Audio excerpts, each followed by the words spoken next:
Oke, saya mulai saja perkuliahan kita hari ini. Bismillahirrahmanirrahim. Assalamualaikum warahmatullahi wabarakatuh. Waalaikumsalam warahmatullahi wabarakatuh.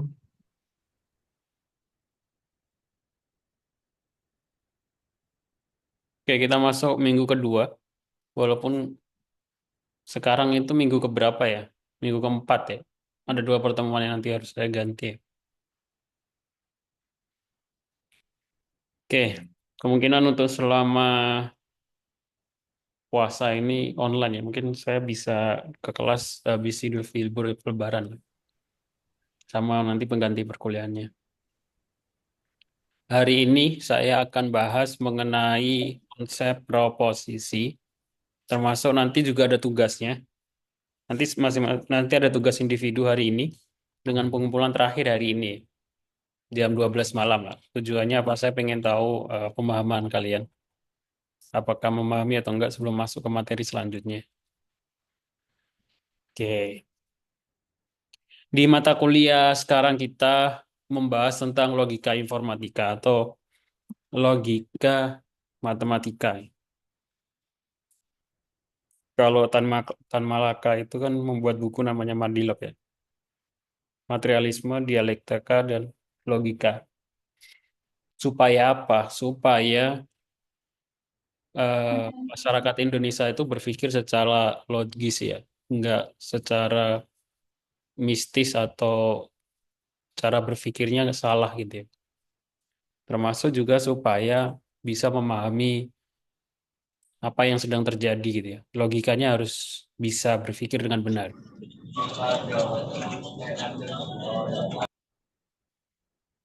Oke, logika didasarkan pada hubungan antara kalimat dan pernyataan atau statement. Hanya kalimat yang bernilai benar atau salah saja yang menjadi tinjauan proposisi. Proposisi adalah pernyataan benar-benar atau salah, tetapi tidak keduanya.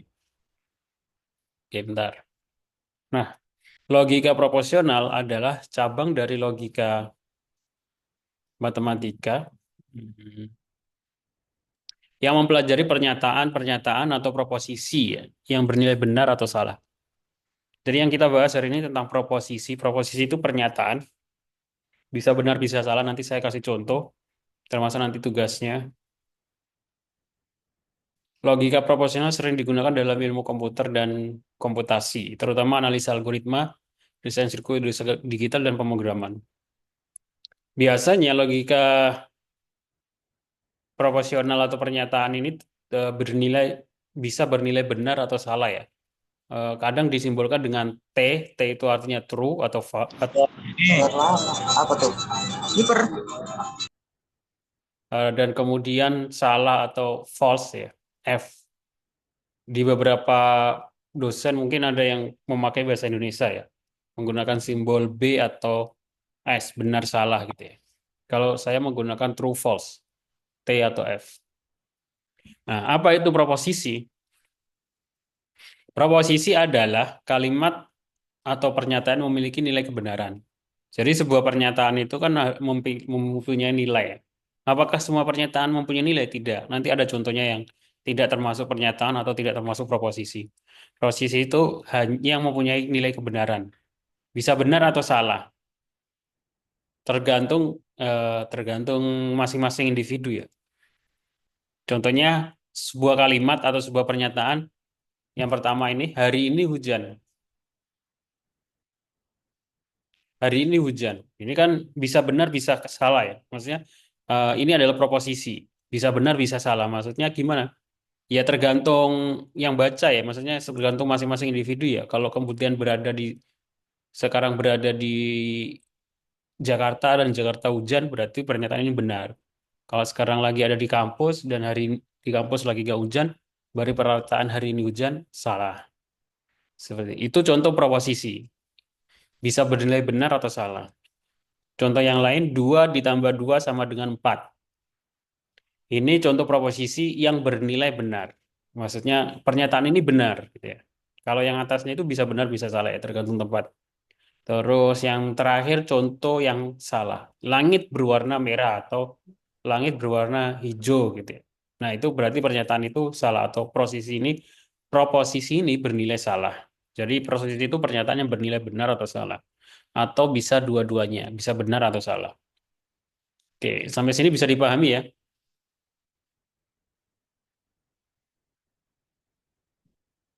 Bisa dipahami?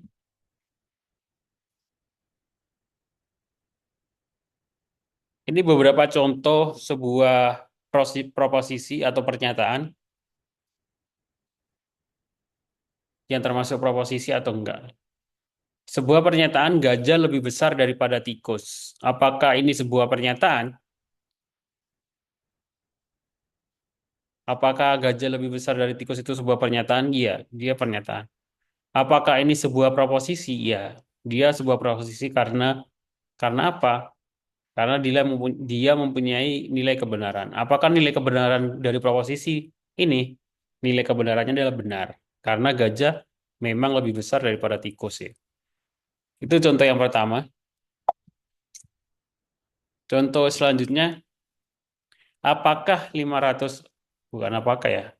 520 itu lebih kecil dari 111. Kira-kira 520 lebih kecil nggak dari 111? Pernyataan tersebut benar atau salah? Salah. Salah ya.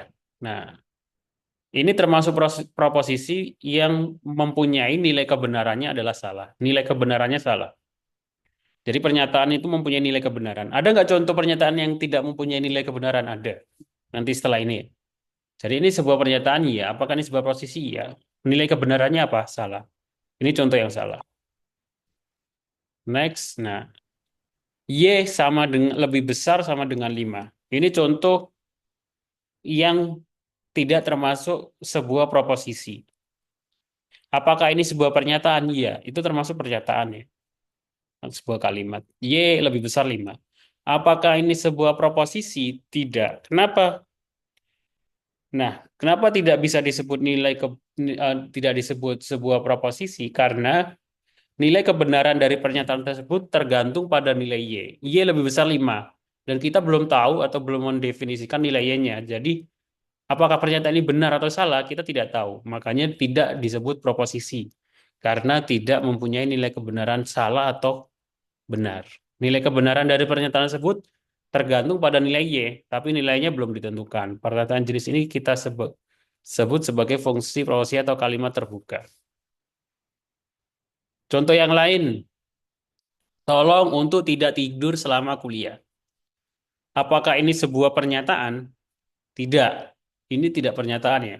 Ini adalah sebuah permintaan. Jadi contoh yang tidak tidak pernyataan itu bisa sebuah permintaan, bisa kalimat perintah gitu ya. Silakan pergi gitu. Itu kan kalimat perintah, bukan pernyataan dan juga bukan proposisi. Kenapa? Pertama itu bukan pernyataan, kedua kita tidak bisa menilai nilai kebenarannya. Kalimat tolong untuk tidak tidur selama kuliah kan nggak ada kebenarannya, benar atau salah ya, karena bukan pernyataan. Oke, sampai sini bisa dipahami definisi proposisi? Bisa dipahami? Paham Pak, paham Pak. Oke.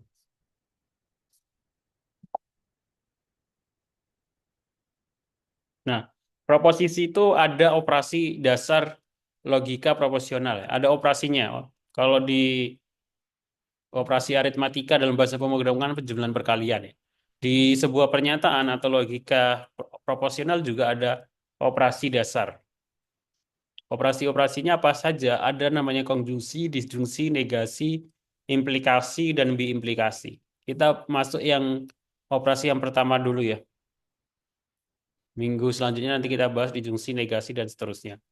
Konjungsi itu apa? Konjungsi itu disebut dengan nama operasi dan atau N. Simbolnya V kebalik ya. P dan Q. Itu bacanya P dan Q. P ini sebuah pernyataan, Q dan juga kepada pernyataan. Nah, definisinya hasilnya benar hanya jika kedua proposisi yaitu P dan Q keduanya benar. Nah, ini maksudnya gimana? Oke, kita masuk ke slide selanjutnya. Logika proporsional adalah cabang logika yang mempelajari pernyataan yang dapat bernilai benar atau salah. Itu tadi yang kita bahas ya. Nah, salah satu operasi dasar dalam logika proposisional adalah konjungsi. Diingat-ingat ya, konjungsi itu disebut juga dengan operasi N. Kalau dalam bahasa Indonesia disebut dan. Kalau dalam bahasa pemrograman C++ ataupun Python juga pakai N ya. C++ itu pakai simbol N dua kali atau N ya. Kalau Python pakai ini ya, AND gitu. Nah, apa itu konjungsi atau operasi N? Konjungsi adalah operasi logika yang menggabungkan dua proposisi hasil dari konjungsi dua proposisi. Oh, hasil dari konjungsi dua proposisi hanya akan benar jika kedua proposisi tersebut benar. Maksudnya jika dua pertanyaan itu benar dan digabungkan dengan kalimat N atau kata N atau dan akan menghasilkan benar. Selain itu akan menghasilkan salah. Jika salah satu proposisi salah, maka hasil konjungsi adalah salah. Nah, simbolnya P and Q, dibaca P dan Q.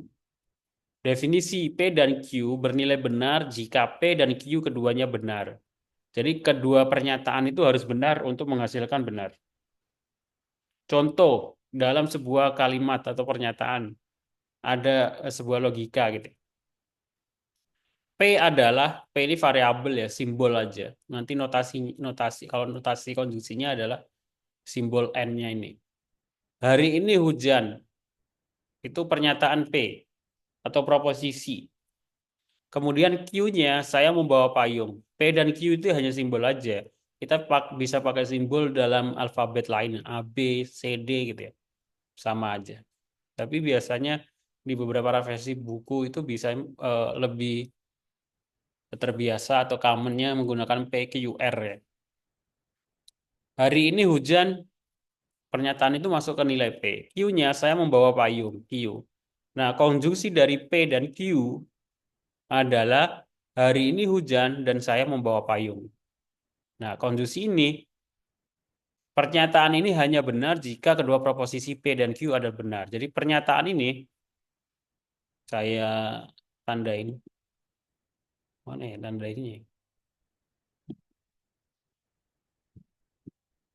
Nah, pernyataan ini hari ini hujan dan saya membawa payung ini, pernyataan ini bernilai benar jika pernyataan pertama ini benar dan pertanyaan kedua ini benar. Itu kok maksudnya seperti itu. Kalau hari ini hujan ini salah dan saya membawa payung, dan maka hasil dari pernyataan ini salah karena hari ini tidak hujan gitu ya. Kalau menggunakan dan.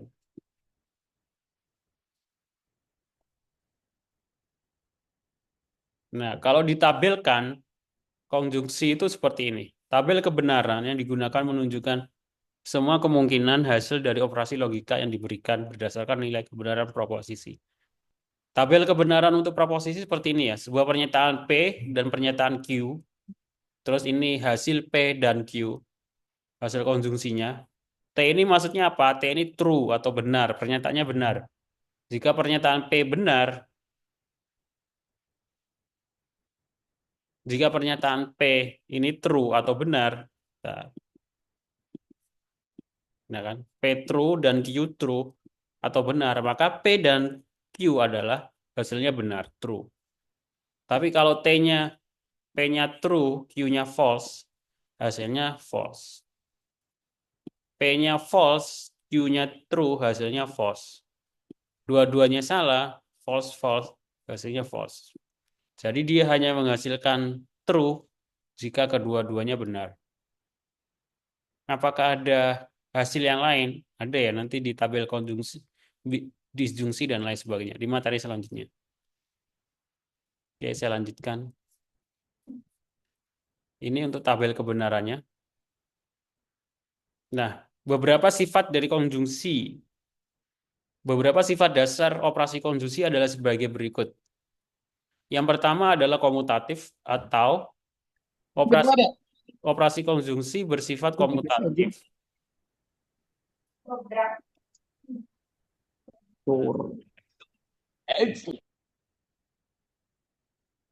Operasi konjungsi bersifat komutatif yang berarti urutan posisi tidak mempengaruhi hasilnya atau urutannya itu tidak mempengaruhi hasil ya. mau P dulu atau Q duluan, P dan Q atau Q dan P itu hasilnya sama, sama aja, tidak mempengaruhi hasil. Jadi hari ini hujan dan saya membawa payung itu sama dengan saya membawa payung dan hari ini hujan. Mau P atau Q sama aja. Sifat yang kedua yaitu asosiatif. Asosiatif itu konjungsi juga bersifat asosiatif, yang berarti kita dapat mengkelompokkan dalam konjungsi tanpa mempengaruhi hasilnya. Jadi P dan Q dikonjungsi lagi dengan R, hasilnya sama dengan P dan dalam kurung Q dan R. Atau dalam sebuah kalimat kita bisa menyebutkan hari ini hujan dan saya membawa payung dan langit mendung, R-nya itu langit mendung ya. Itu sama dengan hari ini hujan dan dalam kurung saya membawa payung dan langit mendung. Yang sama itu maksudnya apa? Yang sama itu nilai kebenarannya. Hasilnya, nilai kebenarannya itu benar atau salahnya itu hasilnya sama. Walaupun di dalam kurung yang berbeda. Terus sifat yang ketiga adalah idempotence. Konsep bersifat idempotence artinya jika kita menggabungkan satu proposisi dengan dirinya sendiri, menggunakan konjungsi hasilnya tetap proposisi tersebut. Maksudnya contohnya di bawah ini ya. P kita dankan atau konjungsikan dengan P, hasilnya tetap P. Hari ini hujan dan hari ini hujan sama dengan hari ini hujan. Kemudian dominasi yaitu konjungsi dengan nilai salah, maka akan menghasilkan nilai salah. Tadi kan sudah disebutkan ya, kalau konjungsi N itu hanya menghasilkan benar jika kedua-duanya pernyataan itu benar. Tapi kalau salah satunya salah akan menghasilkan salah. Hari ini hujan dan saya tidak membawa payung. Jika P sama dengan true dan F akan selalu salah.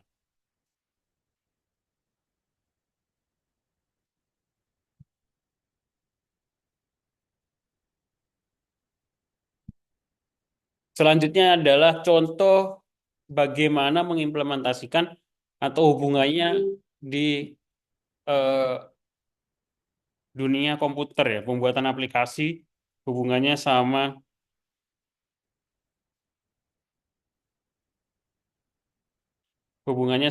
dunia komputer atau informatika. Yang pertama adalah sistem keamanan. Misalkan kita ingin mendefinisikan aturan untuk membuka pintu otomatis hanya jika dua kondisi dipenuhi. Sebenarnya kita bikin sistem keamanan sidik jari ya. Yang pertama adalah pernyataan kata sandi yang dimasukkan benar, kemudian sidik jari yang terdeteksi cocok. Ini kan dua pertanyaan itu harus terpenuhi dulu.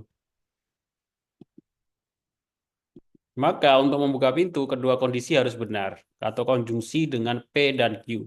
Kata sandi benar dan sidik jari cocok. Contoh yang lain, penggunaan pemrograman. Dalam pemrograman komputer, konjungsi sering digunakan dalam pernyataan if atau percabangan. Misalnya, kita pengen buat program yang menampilkan peringatan jika suhu lebih dari 30 derajat dan kelembapan lebih dari 80%. Maka, secara logika proporsional, itu sama dengan P dan Q ya. Dua pernyataan harus benar supaya menampilkan peringatan, yaitu P sama dengan suhu lebih dari 30 derajat, Q sama dengan kelembapan lebih dari 30.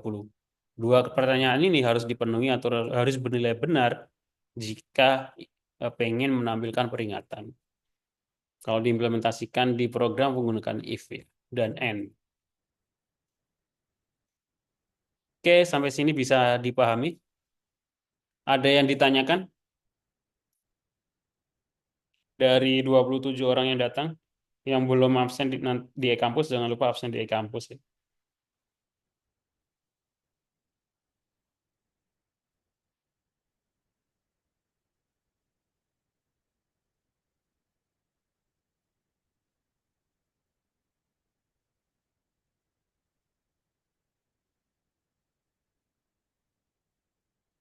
Ada pertanyaan?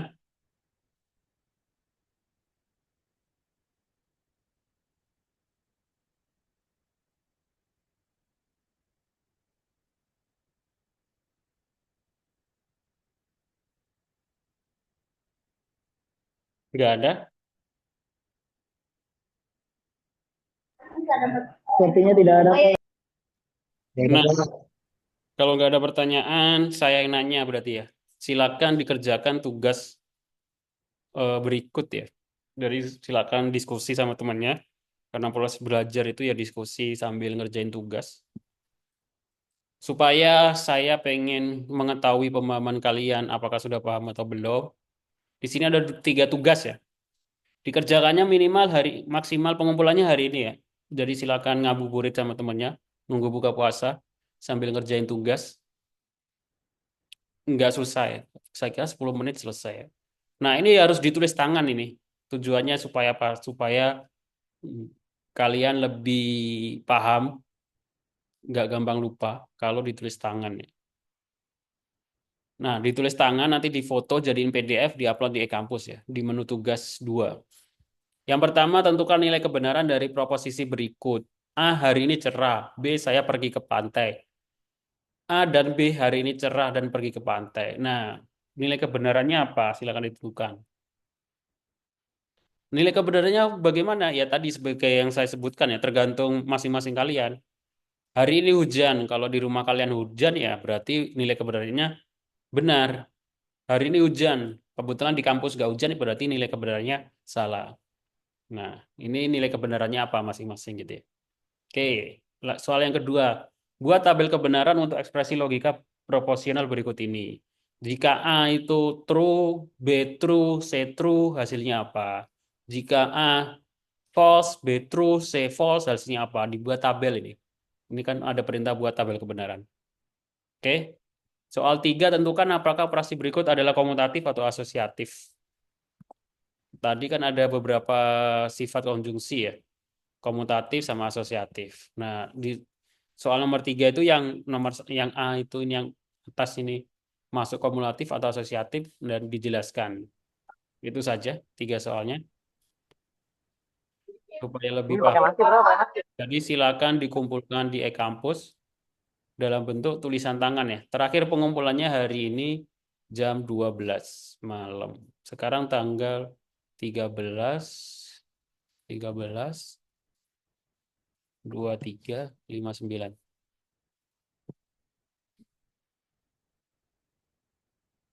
Judulnya tugas kedua.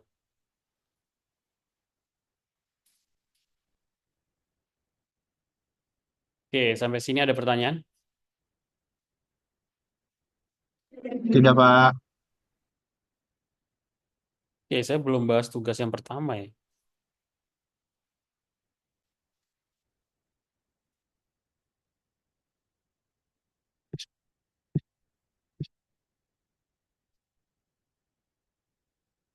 Oke, ini masukan aja ya.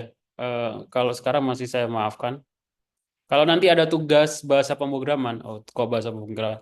Kalau ada tugas yang meminta untuk membuat program, di awal program itu diwajibkan kalau saya ngasih tugas ya, wajib mencetak nama dan NIM dulu, dulu baru programnya. Di print dulu nama sama NIM-nya. Kalau tugasnya itu buat program ya, harus ada nama dan NIM di awal program.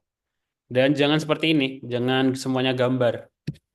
Kalau tugasnya adalah membuat program, shortcode-nya ini atau sintaknya ini jangan di screenshot atau di print, tapi di copy, dimasukkan, dijadikan teks seperti temannya yang tadi, seperti ini tak harus dalam bentuk teks. Shortcode-nya dalam bentuk teks, teks biar mudah dibaca, nggak dalam bentuk gambar. Yang dalam bentuk gambar hanya screenshot-nya aja, tapi harus cetak nama dan NIM di awal program. Oke, diingat-ingat ya, karena itu masuk ke penilaian. Kenapa hasilnya nilainya beda-beda tiap orang? Ya itu salah satunya adalah sesuai dengan aturan atau enggak pengumpulannya.